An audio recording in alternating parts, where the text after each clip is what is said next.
အမျိုးသားတဦးသည်သူ၏ရီးစားဟောင်းကိုစိတ်ချမ်းသာစေရန်အတွက်အမျိုးသမီးတဦးကိုလူအများရှိတွင်အဆက်ခွဲခဲ့သည်သူမကိုရှေးဟောင်းတလေးတစ်ခုဖြစ်သည့်တိုးဆွဲပွဲကဲ့သို့သောအခမ်းအနားတစ်ခုကိုအတင်းအကျပ်ပြုလုပ်ခိုင်းခဲ့သည်ကြီးကျယ်ခမ်းနားလာသောစပွဲတောက်ပွဲကြီးတွင်လူအများ၏စောင်းမြောင်းကြည့်ရှုမှုများကြား၌သူမ၏ပခုံးပလာဖြင့်ကျိုးဆွဲကာရှောက်ခိုင်းခဲ့သဖြင့်သူမသည်မီဒီယာများနှင့်လူအများကြားတွင်လှောင်ပြောင်စရာဖြစ်ခဲ့ရသည်ထို့နောက်တွင်ထိုအမျိုးသားသည်နေမကောင်းဟန်ဆောင်နေသောသူ၏ရီးစားဟောင်း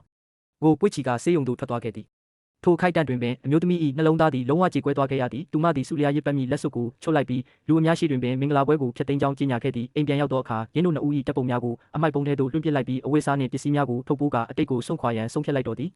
တစ်ဖက်တွင်လည်းထိုမျိုးသားသည်ရီးစားဟောင်းနားမှအိမ်သို့ပြန်ရောက်သောအခါအမျိုးသမီးသည်ထုံးစံအတိုင်းသူ့ကိုလာရောက်ကြိုဆိုခြင်းမရှိခဲ့ပေအိမ်စီမင်းကလေးကသူမသည်ပစ္စည်းများကိုတင်းစီကထွက်သွားပြီဖြစ်ကြောင်းပြောပြတော်လဲအမျိုးသားကထိုအကြောင်းကိုအလေးနက်မထားခဲ့ပေသူမစိတ်ဆိုးပြီးဟန်ဆောင်နေခြင်းသာဖြစ်လိမ့်မည်ဟုသူထင်နေခဲ့သည်ထို့ကြောင့်သူသည်နိုင်ငံခြားသို့သွားရန်လက်မှတ်ဖြတ်လိုက်ပြီးပြန်လာသည့်အချိန်တွင်သူမကိုယ်တိုင်လာရောက်တောင်းပန်လိမ့်မည်ဟုတွေးထားခဲ့သည်ဤတစ်ချိန်တွင်သူမကိုအပြီးတိုင်ဆုံးရှုံးလိုက်ရပြီဆိုသည်ကိုသူလုံးဝမသိခဲ့ပေအိမ်ကထွက်လာပြီးနောက်အမျိုးသမီးသည်ထိုမျိုးသား၏အရင်းနှီးဆုံးတငယ်ချင်းနှင့်ဆုံခဲ့သည်ထိုတငယ်ချင်းသည်နှစ်ပေါင်းများစွာကတည်းကသူမကိုတိတ်တဆိတ်သဘောကျနေခဲ့သူဖြစ်သည်သူကတကယ်ပဲဆူလျာရစ်ပတ်ပွဲပြတ်သွားတာလားဟုမေးရာသူမကစစ်ဆက်ပွဲတွေမဟုတ်ဘူးငါတို့ရဲ့ပတ်သက်မှုပါအားလုံးပြီးဆုံးသွားပြီဟုပြန်ဖြေခဲ့သည်တငယ်ချင်းဖြစ်သူကမယုံနိုင်ပဲထိုအမျိုးသားဘက်မှကာကွယ်ပြောဆိုခဲ့တော်လဲအမျိုးသမီးကမူအတင်းအကျပ်ဆွဲထားသောဆက်ဆံရေးသည်ရေရှည်မခံမှန်းနားလည်သွားခဲ့ပြီဖြစ်သည်သူမကပြင်းတို့နှစ်ဦးကြားတွင်မြည်သည့်အနာဂတ်များမရှိတော့ကြောင်းပြက်ပြက်တသားပြောဆိုခဲ့သည်ထို့နောက်တငယ်ချင်းဖြစ်သူကိုဘယ်သွားမလို့လဲဟုမေးရာတငယ်ချင်းကနိုင်ငံခြားမှာရှိတဲ့မိတ်ဆွေရဲ့ကလေးကိုတွားရောက်ခေါ်ယူမွေးစားရန်ဖြစ်ကြောင်းသို့တော့ဥပဒေအရကလေးမွေးစားရန်အတွက်အိမ်အောင်ရှိသူဖြစ်ရမည်ဖြစ်ကြောင်းပြောပြခဲ့သည်ထိုစကားကိုကြားသောအခါအမျိုးသမီးကရုတ်တရက်ဒါဆိုငါ့ကိုလက်ထပ်မလားဟုဆိုကာရင်းတို့နှစ်ဦးသည်အလင်းမြန်ပင်လက်ထပ်ထိမ်းများခြင်းကိုမှတ်ပုံတင်လိုက်ကြသည်သူမ၏ခင်မွန်းအစ်စ်သည်မြို့တော်၏အချမ်းသာဆုံးပုဂ္ဂိုလ်တဦးဖြစ်မှန်းကိုမူသူမမသိခဲ့ရှာပေ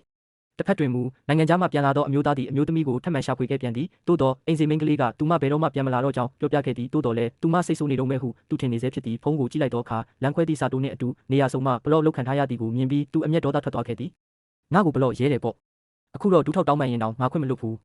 ဟုသူကြုံဝါနေခဲ့သည့်အမျိုးသမီးသည်သူမ၏ခင်ပွန်းအစ်စ်နှင့်အတူမင်္ဂလာပွဲအတွက်ပြင်ဆင်နေပြီဖြစ်ကြောင်းကိုသူမသိခဲ့ပေရင်းတို့ဇနီးမောင်နှံသည်တငယ်ချင်းဟောင်းများကိုပါမင်္ဂလာပွဲသို့ဖိတ်ကြားရန်ဆုံးဖြတ်ခဲ့ကြသည်ညတညတွင်တငယ်ချင်းများ၏ပါတီပွဲသို့ခင်ပွန်းအစ်စ်လည်းရောက်ရှိလာပြီးထိုအမျိုးသားကိုမင်္ဂလာဖိတ်စာပေးလိုခဲ့သည်သို့သောအမျိုးသမီး၏အမိကိုကြားသည်နှင့်ထိုအမျိုးသားသည်ဒေါသချောင်းချောင်းထွက်သွားခဲ့သည်ခင်ပွန်းအစ်စ်ကအမျိုးသမီးကိုစွန့်ပစ်ပြီးရီးစားဟောင်းကိုရွေးချယ်ခဲ့မှုအပေါ်သူ့ကိုစူပူချိန်မောင်းခဲ့သည်သို့တော့ထိုအမျိုးသားကစပွဲကိုရိုက်ကပါဆက်ပိတ်ထားသူမကလည်းငါအတွက်တိတ်ရေးကြီးတာပဲဟုဆိုပြီးအမျိုးသမီးကိုအလိုလိုက်လုံး၍ပျက်စီးနေသူဟုပြောဆိုခဲ့သည်သူမသည်ခုနှစ်နှလုံးလုံးသူ့နောက်သို့တကောက်ကောက်လိုက်ခဲ့သူဖြစ်ပြီးသူ့ကိုဘယ်တော့မှစွန့်ခွာနိုင်မည်မဟုတ်ကြောင်းရက်အနှဲငယ်ကြာလျင်သူမကိုယ်တိုင်ပြန်လာလိမ့်မည်ဖြစ်ကြောင်းပြောခဲ့သည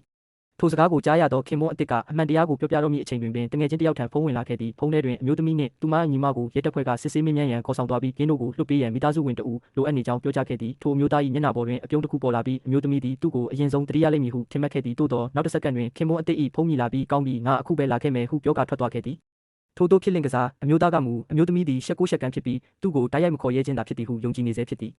အမျိုးသမီးအိမ်သို့ပြန်ရောက်သောအခါထိုအမျိုးသားသည်သူမ၏အိမ်တွင်ထိုင်နေသည်ကိုတွေ့လိုက်ရသည်သူ့လက်ထဲတွင်အိမ်တော်လည်းရှိနေခဲ့သည်အမျိုးသမီးကတော့ကိုယူရန်ရှေ့သို့တိုးလာစဉ်ထိုအမျိုးသားကသူမကိုဖမ်းဆွဲပြီးပွေ့ဖက်ညစ်ထားခဲ့သည်စီးကြော်လာပါကအပြစ်ပေးခံရမည်ဟုချိန်ချောက်ခဲ့သည်ဤတစ်ချိန်တွင်မူအမျိုးသမီးကသူ့ကိုပါရိုက်ပစ်လိုက်ပြီးခုနှစ်နှလုံးလုံးနေရဲ့အပြုတ်မှုတွေကိုငါသိခံခဲ့ပြီးအခုငါလိုချင်တာကနင်းနဲ့ဝေးဝေးမှနေဖို့ပဲပြီးတော့ငါမင်္ဂလာဆောင်တော့မယ်ငါ့ကိုလာမနှောက်ယှက်နဲ့တော့ဟုပြောခဲ့သည်သို့တော်လည်းထိုအမျိုးသားကသူမသည်သူ့အာယုံကိုဆွဲဆောင်ရန်ညပြောနေခြင်းသာဖြစ်သည်ဟုထင်နေခဲ့သည်အမျိုးသမီးကမနက်ဖြန်မွန်းတဲ10နှစ်နာရီမှရှိတဲ့ငါမင်္ဂလာပွဲကိုတေချာပေါက်လာခဲ့ပါဟုပြောကာသူ့ကိုအိမ်ပြင်သို့မောင်းထုတ်လိုက်သည်နောက်တစ်နေ့တွင်အမျိုးသားသည်မင်္ဂလာပွဲသို့အချိန်မှန်ရောက်ရှိလာခဲ့သည်သူ၏တငယ်ချင်းကိုသူတို့တားဝတ်ဆောင်ဖြင့်မြင်လိုက်ရသောအခါသူအံ့အားသင့်သွားခဲ့သည်သို့တော်သူကအမျိုးသမီးသည်တငယ်ချင်း၏မင်္ဂလာပွဲကိုအကြောင်းပြကာသူ့ကိုခေါ်ယူခြင်းဖြစ်မည်ဟုချက်ချင်းတွေးလိုက်မိပြီးပို၍ပင်ပျော်ရွှင်သွားခဲ့သည်အမျိုးသမီးသည်သူ့ကိုချစ်နေတုံးပဲဟုသူထင်မှတ်နေခဲ့သည်တငယ်ချင်းဖြစ်သူကအမှန်တရားကိုပြောပြရန်ကြိုးစားတော်လဲထိုအမျိုးသားကစကားဖြတ်ကာပွဲကြီးခုံတွင်ဝင်ထိုင်လိုက်သည်နှင့်သူကအမျိုးသမီးထံသို့စာတူတစ်စောင်ပို့လိုက်သည်ငါမင်္ဂလာပွဲကိုရောက်နေပြီးဒီလိုလိမ်ညာပြီးဘာကိုတက်တည်ပြချင်တာလဲဒီနေ့ကပျော်စရာနေ့မို့လို့နင့်ကိုငါခွင့်လွှတ်ပေးလိုက်မယ်သို့တော့နောက်တစ်ခဏ၌မင်္ဂလာတေးဂီတတန်ပေါ်ထွက်လာပြီးလူအများ၏အကြည့်များသည်တကားဝက်စီသို့ရောက်ရှိသွားကြသည်အဖြူရောင်မင်္ဂလာဝတ်စုံကိုဝတ်ဆင်ထားသောအမျိုးသမီးသည်အတွင်းသို့ရှောင်းလန်းဝင်ရောက်လာခဲ့သည်ထိုမျိုးသား၏မျက်လုံးများပြူးကျသွားပြီးသူ၏နှုတ်ခမ်းဖျားမှညှိတွားတန်တစ်ခုသာထွက်ပေါ်လာတော့သည်ဘာဖြစ်လို့လဲယက်ရှ်တူ